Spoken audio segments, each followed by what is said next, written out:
শ্যাম মুরুতি পীত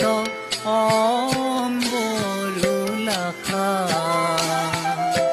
নয়ন পঙ্কজ জ্যোতি ইহত হাকা নয়ন পঙ্কজ জ্যোতি ইহত হাকা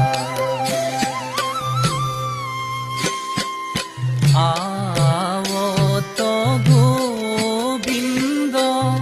গোপিনী প্রিয়